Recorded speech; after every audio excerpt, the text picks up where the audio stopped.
a good place now. You are listening to Perspectives with Ashley Burgess.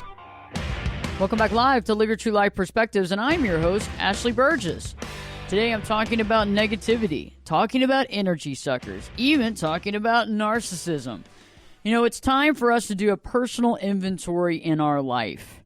It's time for us to do this personal inventory of understanding who are we surrounded by.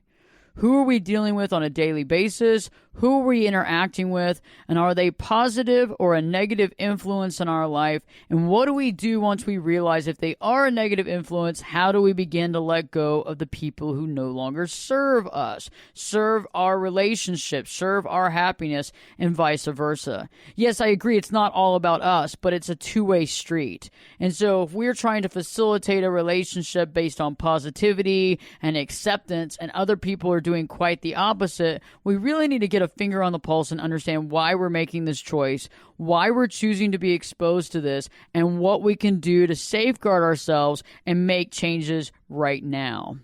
Later on in the hour, Copper Dallas and Dr. Edla Cara will be joining me in studio. They run Body Lounge Park Cities. And it's all about the mind, body, spirit. We can talk psychology, we can talk spirit, but you know what? We can be fit in all these areas, but we also have to be physically healthy and physically fit to really take everything to the next level. Okay? And that's one of the biggest things that I find is a lot of times we work on one thing in our life, but we're not working at that holistic thing. We're not really focusing on ourselves from all different areas. And being physically healthy and really taking care of our body is very important. Remember, time and health are the two things that are the most important things. And if we don't have that health component, we don't have the ability to really focus on what truly matters in our life. Later in the hour, Reggie Harvey joins me in studio to talk about negativity, energy suckers, and letting go of those people who no longer serve you, how he's done it in the past, and some recommendations and the thought process on what you can do to change your life as well. I think we've all dealt with this. We've all come into contact with this negativity, that energy sucking, that narcissism, all those different variables that do not add to our quality of life. They don't help us. They don't make our life better. Actually, quite the opposite.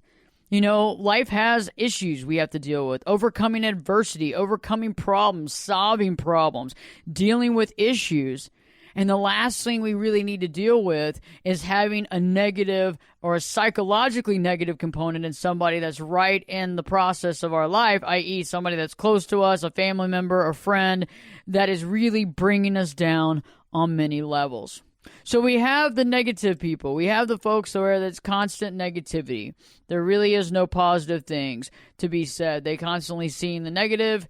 They see the glass half empty. They point it out in every single area of their life. And it gradually becomes basically everything that they stand for. And so when you are working to be positive or you are working to be consistently really looking at the glass half full, it can be almost impossible to do this around them because I believe that negativity is contagious.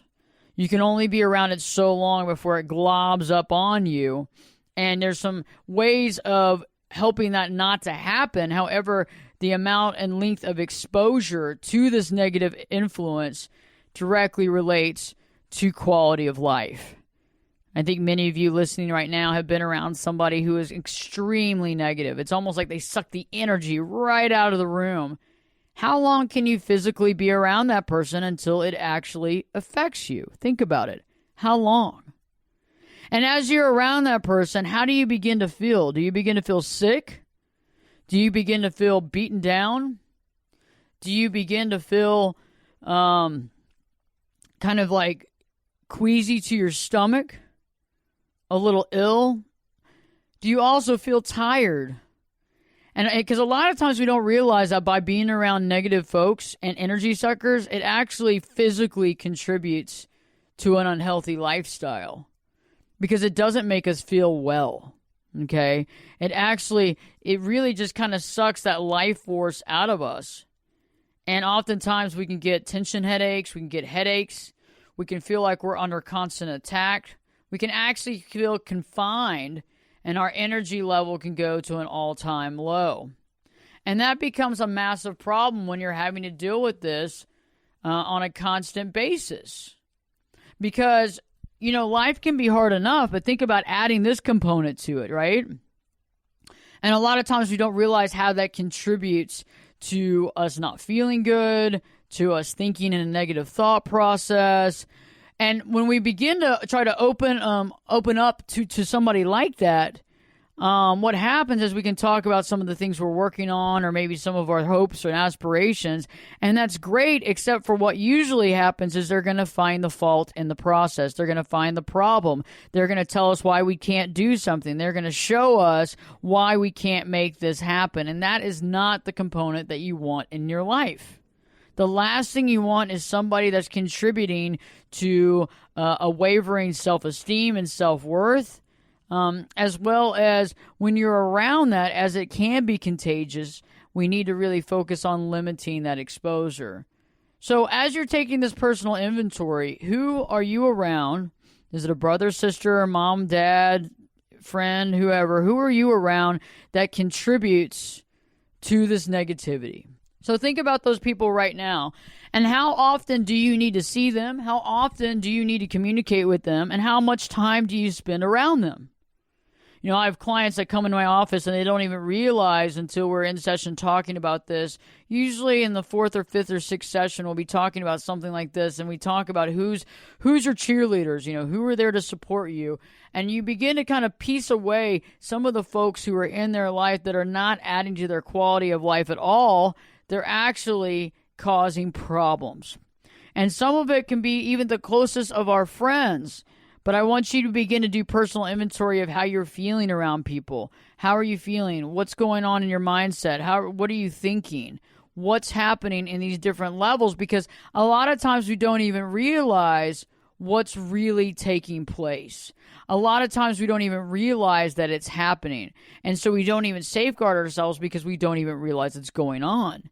And so some of the biggest things that you can look for is, the way that somebody responds, how somebody deals with the situation. When you give an awesome piece of information or tell them about something good that's going on in your life, how do they respond back? Now, it's one thing to have a negative situation happen in your life and have to talk to somebody about it. That's fine. But if everything is consistently negative out of someone else's mouth, there comes a time when you need to ask them, hey, I understand that things have been tough, but can you supply one positive thing, with at least, for every 2 negative things, because we really need to focus. And I think sometimes people don't even realize that they are being extremely negative. Some people don't even realize it, and some people do realize it, but they're consistently this way, and you would think that they are just like miserable, but they probably are miserable, but they're getting something out of being miserable, okay? It's providing something to them in their life, or they wouldn't continue to do it. They would actually change and quit going status quo because it wouldn't be working for them. And so if we really think about it logically, we realize that when somebody is being extremely negative for a long period of time and have always been like this to some degree in their life, that they're actually benefiting somehow, some way from this. One sidebar that I want to bring up is that people can be mirrors in our lives. They can be our mirrors, right? And so when we listen to other people talk about their own emotional issues, we might be getting angry. It might push our buttons, right? And we got to really think about that too, because we have to ask ourselves, why are we allowing those things to get to us? Sometimes the people that push our buttons the most can be good teachers. These people can serve as a mirror and help us to learn about ourselves.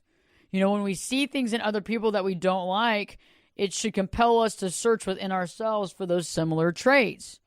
We tend to see other people's problems or issues before we see our own. And either way, the other person's traits are adversely affecting you. Because of that, you must go within yourself and see why you are being actually affected. Mirrors can be our family, our friends, our coworkers. These mirrors in our lives can change. They can also repeat. And mirrors are there for us to learn about ourselves. So think about it. So if we aren't learning about ourselves, we will continue to repeat and repeat with these mirrors.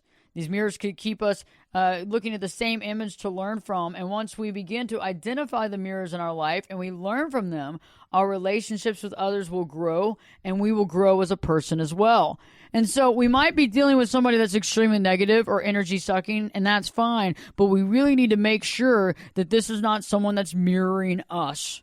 We need to be aware of it. Also, why is it affecting us so much? But I do know that when we are working to be positive and we're actually working to put that negativity aside and find that silver lining, it is almost impossible to be around someone that's negative because it doesn't help contribute. The same thing would be like if you're trying to quit smoking and you quit smoking, it's going to be really hard to hang out with everybody that's chain smoking. It's probably not going to be good for you, at least for the beginning, until you really get solid ground and powerful with quitting smoking. So you got to think about this as very important.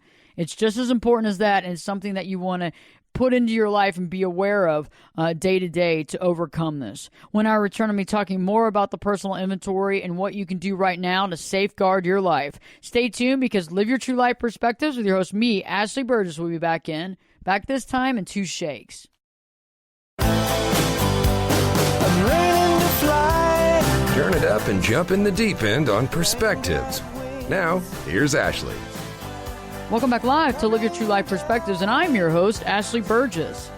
On today's show, I'm talking about negativity, I'm talking about energy suckers, and I'm talking about narcissists. I know, it's a lot in one show to talk about. But we have to take personal inventory in our life. We have to understand who is contributing to the negativity in our life.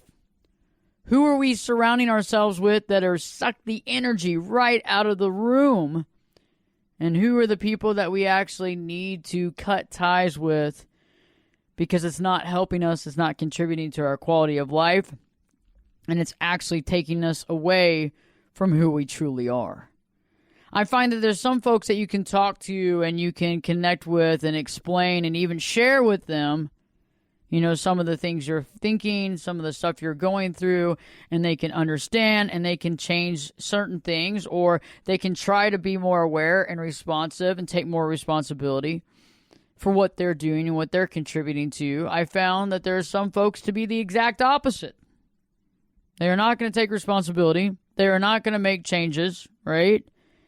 And you might be helping these people out in various different ways.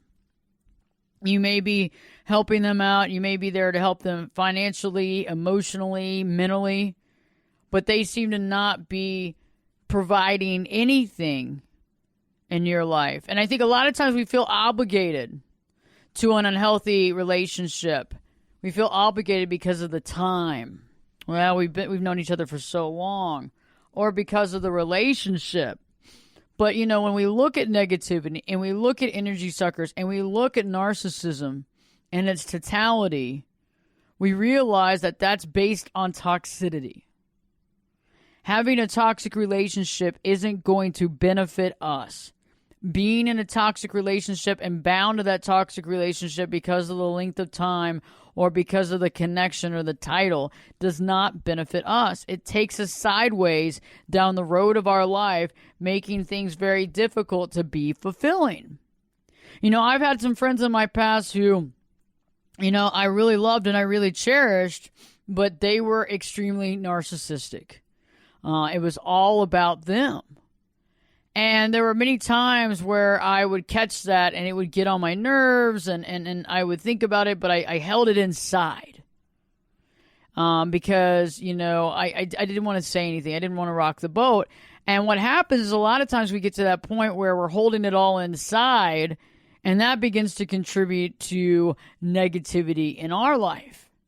You know, it's like when you're surrounded by people who are extremely negative and everything is a problem. You've been around people where everything's a problem, right?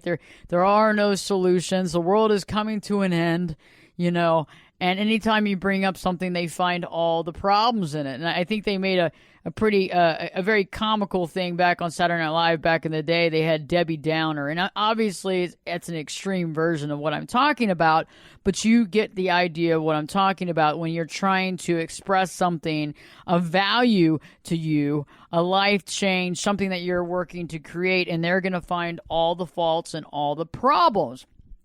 And being around that for a consistent amount of time and not being able to speak up and feeling as though you're confined can really start causing internal stress. And I find that the more that you're around that where you feel like you cannot speak your mind, the more stressful it becomes, the more cortisol levels go up. And you know what that means. You're going to gain weight from that as well because cortisol levels going up and stress causes weight gain. And then you're not going to be able to speak your mind. And so what I found is that we have to be okay with speaking our truth. We have to be okay with being honest. We have to be okay with possibly losing the relationship or changing the relationship dynamic. Because one of the things that I found is that in order to deal with these types of folks, we have to take the power position. We can't just sit there and sit through this for hours and hours. We actually have to deal with the situation, decide how much time we're going to spend and move on in our day-to-day life to work on what we need to create. Because remember, the more time we spend doing something, we're going to bring that to us, or it's going to derail us away from where we need to be. Let's talk for a moment a little bit about healthcare and taking care of our body so we can really be in the moment and deal with these situations head on, being healthy and happy. It's time. Joining me in studio, Dr. Ed Cara, non-surgical sports medicine specialist and co-owner of Body Lounge Park Cities, as well as Copper Dallas, the clinical director and owner of Body Lounge Park Cities. Great to have you all back in studio. How's it going? Good. Thanks, Ashley. Thanks, Ashley. It's great to be here. It's amazing. Every time we talk, I learn something. And, I kind of had a question, and I think y'all are obviously the perfect people to ask. I've taken supplements, as far as capsules and pills, and then I know that y'all do so much work in IVs and IV treatment. Can you tell me the difference and how one works and how IVs work comparatively to just taking a supplement by a pill version? Sure, yeah, I would love to. I think, I started getting started with IVs back when I was a medic in the Army, and when we needed to provide fluids if somebody was losing blood or if they needed nutrients.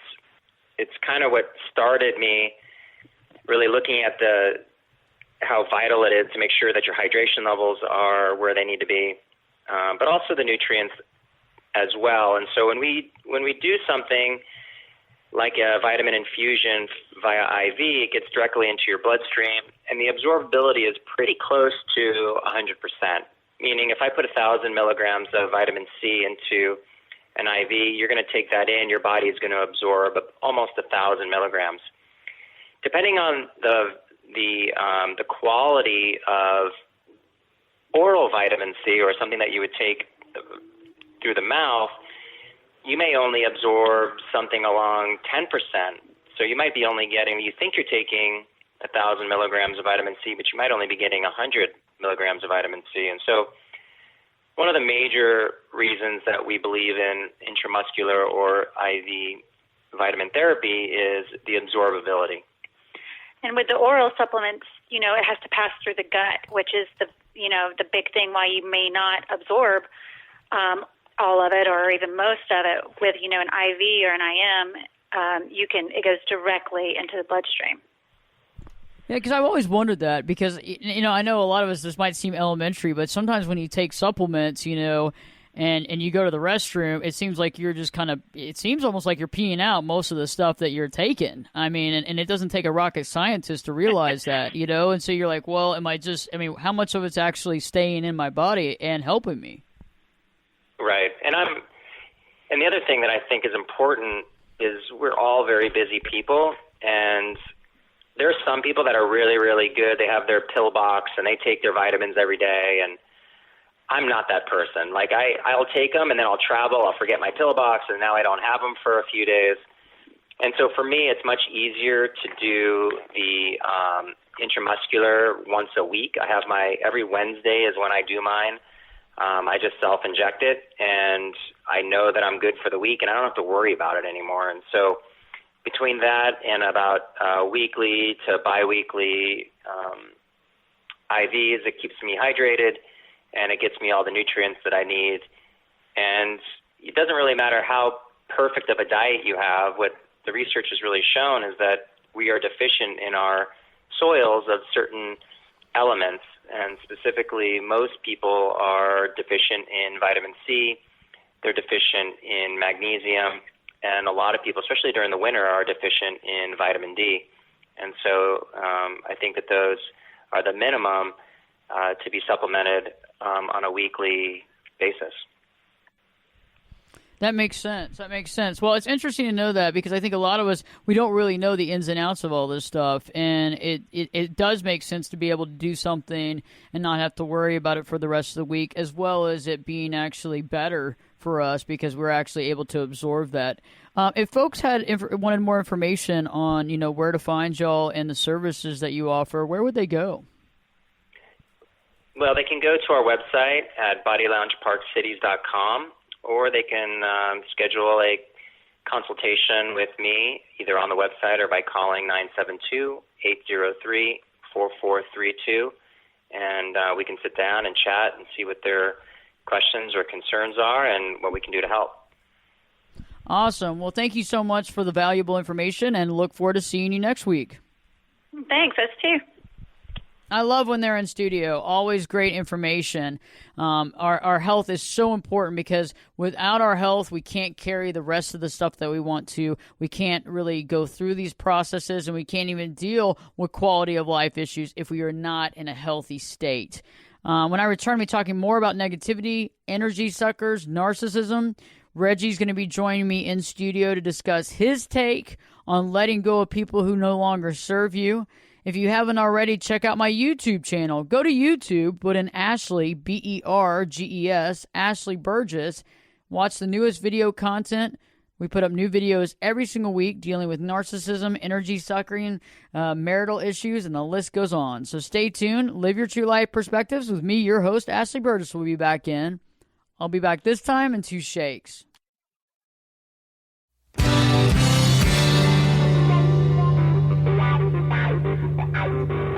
This is Jake Busey, and you're listening to Perspectives with Ashley Burgess. Welcome back live to Live Your True Life Perspectives, and I'm your host, Ashley Burgess. On today's show, we're talking about doing a personal inventory.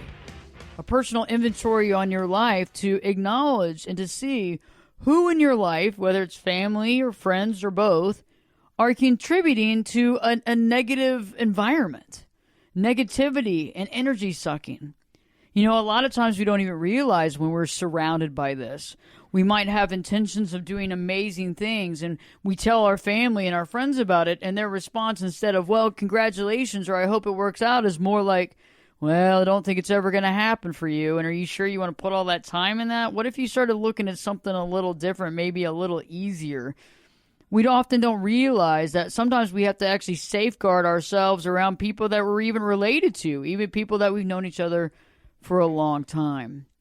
And until we really analyze the situation and take inventory, we can't safeguard ourselves. Joining me live in studio, Reggie Harvey. Reggie Harvey is an amazing friend of mine. He's just recently wrote an amazing book, Anatomy of a Patient, and he's also the survivor of a near-death illness. Reggie, so great to see you in studio today. Hey, Ashley, I'm so glad to be here. It's interesting that the topics that we've been talking about the last few weeks all deal with attributes of personal security, being having a healthy self-interest, being independent, or the struggles to be independent, and what the horrors are when we fail to achieve any of those states of mind. And a lot of it is a state of mind.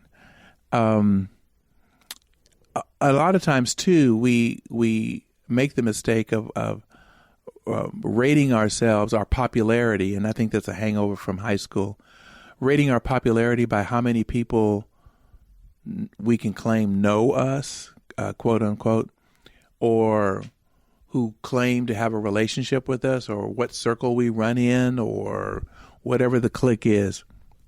All those things are false positives, I think, with respect to true measurement of our maturation and stability. On the topic of negative influences in our lives, part of the problem, I think, is we don't want to admit that there are so many people out there who are struggling to get through the day. And I don't know if we subconsciously want to blend in, but it's easy to get sucked into their dilemmas and their narcissistic views and their self-destructive behaviors and not even notice it. How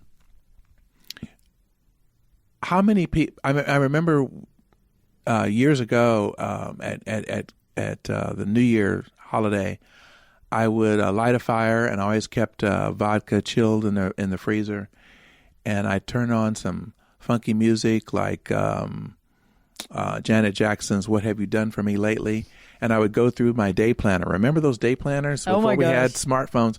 I still use one, Reggie. Come on. Yeah, so I'd go through there in the contacts, and I would rip people's names out and throw them in the fire and drink vodka. That was instead of a New Year's resolution. With Janet Jackson singing, "What Have You Done for Me Lately?" And I realized that these people that I was ripping out of my day planner only called me when they wanted something or needed some information. They never called to say, "How in the hell are you doing? How did that go for you last week? You know, what's going on?" Very few of them ever expressed an interest in me. But I thought it was important to keep all these people so I could touch them. And I realized they'll find me. I don't need to keep up with them. So I did that until I ran out of names, and then I had to come up with another thing to do, and I drank too much vodka. But people really suck energy from you. Now, I am an introvert, and I encourage people to read Susan Cain's book about introversion. It's brilliant. Introverts aren't necessarily shy people. They just contemplate the world on a deep level. They don't always get attention because they don't make a lot of noise, and they don't bluster.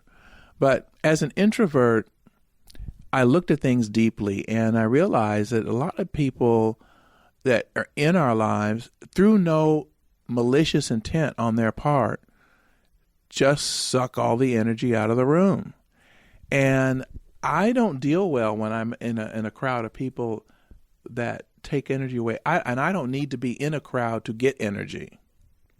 So I think that sort of gave me not so much an upper hand, but an early warning sign, sort of, that, oh, you need to, this person doesn't seem to ever have anything positive to say about the world, about life around them, the things that they're doing. They're always complaining about something. They're always the victim about things. And my great-grandmother was not about being the victim. So I just find it funny that as we move into adulthood, especially young adulthood, we think we have to surround ourselves with a whole bevy of people that we don't really know that well. But like when you go to parties or a Christmas party or something, everybody goes, "Oh, hi, how are you?" and da-da-da-da-da. And you want to see other people see you greet them. And you haven't seen them in a year. They don't ever ask about how you're doing, what was something wonderful that happened to you, what are you excited about doing? No. It ends up being somehow about them and how the world took something away from them, or how they had to struggle. And, everybody's got problems. So, come up with a different song. I'm sorry, I'm rattling on about this, but people are messy. And if you have, I remember my father said to me when I was probably 8 years old, if you can count your friends on more than one hand, you have too many friends. And I just thought he was a mean old man. Now I realize you don't really have that much time to truly invest deeply in other people's lives. if you really care about someone, if you really want to know about them, if you really want to be a part of their life and enrich their lives, it requires a lot of time. And so be happy with the few people that you can count. The people you can call at 3 a.m. in the morning and say, I broke down on County Road so-and-so, can you come get me? Those are your friends, not the 6,000 Facebook friends that you have, No, that's not a friend. They're not gonna get their ass out of bed to come and rescue you. So, just life can be wonderful with just a few brilliant people in it. Well stated, Reggie. Well stated. I really like that because it's true. It is time consuming to cultivate a relationship. And I find that I think friendships, when they speak to you, when there's a calling, when there's a connection, are extremely powerful. I think that we have some friendships that really allow us to be our true self. Not that we don't need to not be our true self, but I meant really complement us being our true self, because I am an advocate of being true and honest no matter what. I'm an advocate on no matter how uncomfortable it might feel, you still got to do it. And I like when a relationship, takes that to the next level and allows us to really soar in an amazing way, like an eagle. And that's what we're looking for. And that's what I'm saying, taking a personal inventory. And that's what I'm talking about tonight, is I want you to really take a personal inventory and really think about these kind of things. Really get deep into this concept, because we have this one life to live. We want to create all this success and happiness in all areas of our life. But in order to do that, we have to set ourselves up for success and not failure. And I think sometimes we feel like outside influences don't really influence us. I think sometimes we feel as though we have, this unlimited amount of power and it doesn't matter what we ever come into contact with. But I'm here to tell you, negative media, fear-based media, you cannot compartmentalize. Negative energy-sucking people who might have narcissistic tendencies, you cannot compartmentalize. You can only spend so much time around these people before it really begins to impact your life. Even just the mental broken record in your head, after leaving a meeting with them or time spent with them, can really go a long way to get you off target from what you really need to be thinking about, where you need to be spending your time at. We really have to have our head in the right place. We have to be structured to create success on all levels. We can't go willy-nilly and do all these things that are antithetical to our success and think that we have a chance to be successful. It's not going to happen. It's going to backfire on us. So when I return, I'm going to be offering solutions on what you can begin to do right now to limit that exposure and to take back your power. Live Your True Life Perspectives with your host, me, Ashley Burgess, will be back in. I'll be back this time in 2 shakes. You could be my luck. Get in here.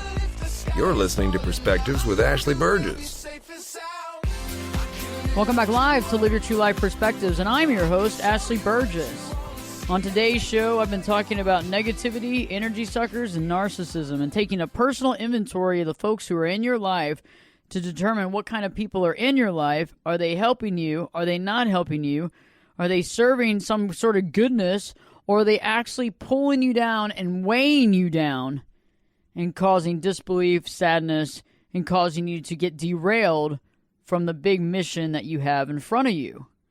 A lot of times we have to limit our exposure to this negativity. We have to limit our exposure to these energy suckers, and we have to limit our exposure to these narcissistic folks.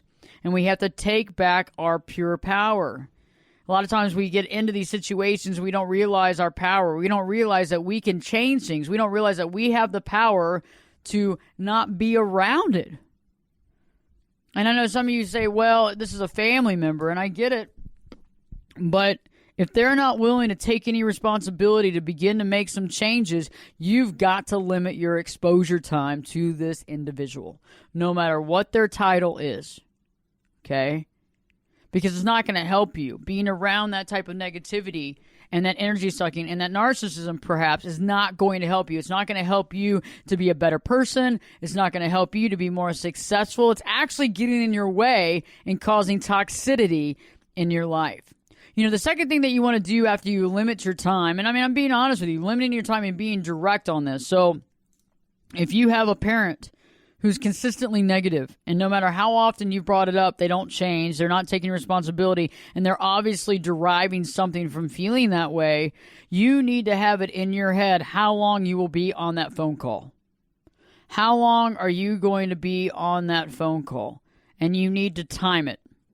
One of the things that I use with a lot of my clients is if they have a negative family member is literally right when that family member calls, you put the timer on your phone on, boom, and you have a hard out at 10 minutes max.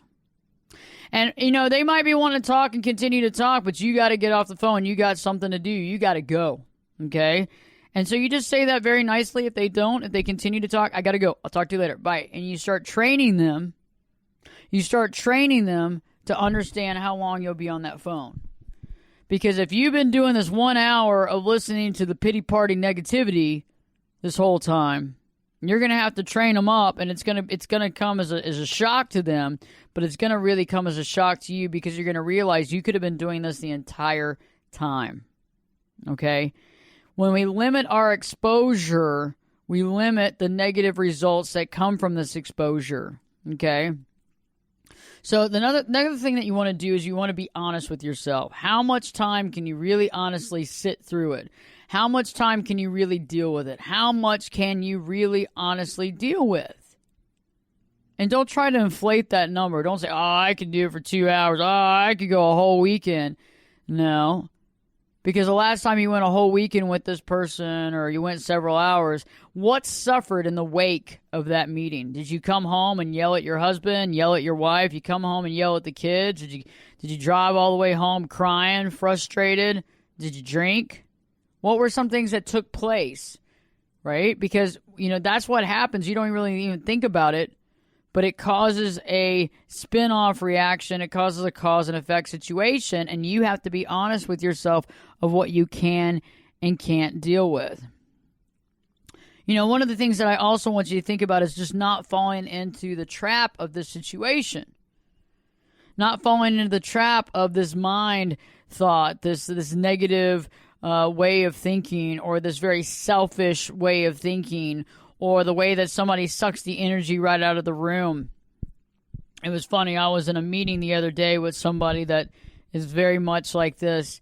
And one of the techniques that a lot of folks use when they might be narcissistic and they suck the energy out of the room is they like to get extremely quiet. So when they're talking, they get really low talking, and it's really hard to hear them. So you have to work really hard to hear what they're saying. And it's actually physically painful after a while when you're in a room, there's a lot of people talking, and you're having to try to just listen to this one person and zero in on what they're saying, and they're actually talking lighter and lighter where it's getting harder and harder to hear them. That's a tactic used by folks to control the room. And the last time I had that situation happen, I literally just said, hey, stop, time out. If you want me to listen to you, you're going to have to speak up.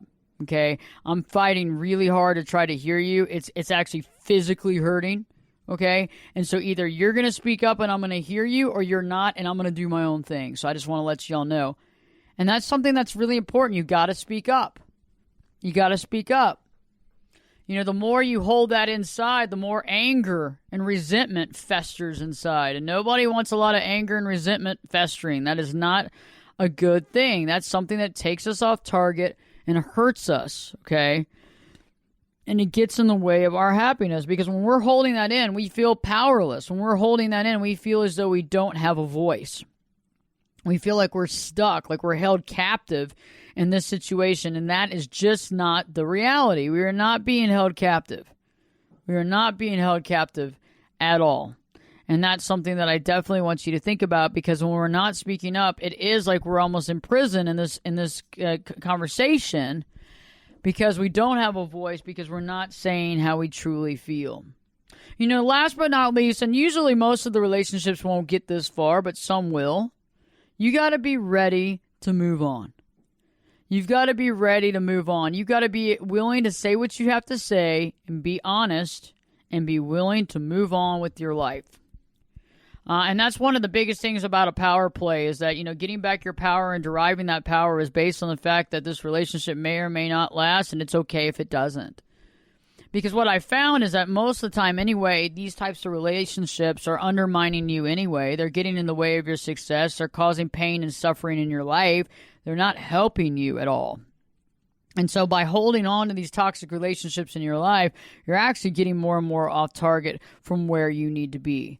And this causes great problems and great issues in our day-to-day life. And so we have to be willing to let go of some of these relationships in order to safeguard our life, to take care of ourselves, to be the best we can be, to be emotionally, mentally, and physically fit, And so being able to really be aware of the energy suckers in your life, being able to be aware of those negative influences you have in your life, and being also aware of the narcissistic influences you have in your life. Because when people are all about themselves, when people are narcissistic and acting from that standpoint, they don't have time for you. And so you being there, taking care of all their needs, being at their beck and call, is only getting in the way of you fulfilling your higher purpose. And it's also wasting your time when you could be creating something of value to make changes and to help this world. And so think about that. You owe it to yourself to safeguard your time, to safeguard your energy, and to safeguard the space around you to create the best and most viable energy so that you can create greatness in your life. Hope this show has helped you. Please share it with your friends and family and live your true life perspectives with your host, me, Ashley Burgess, will be back in. I'll be back this time in 3 shakes.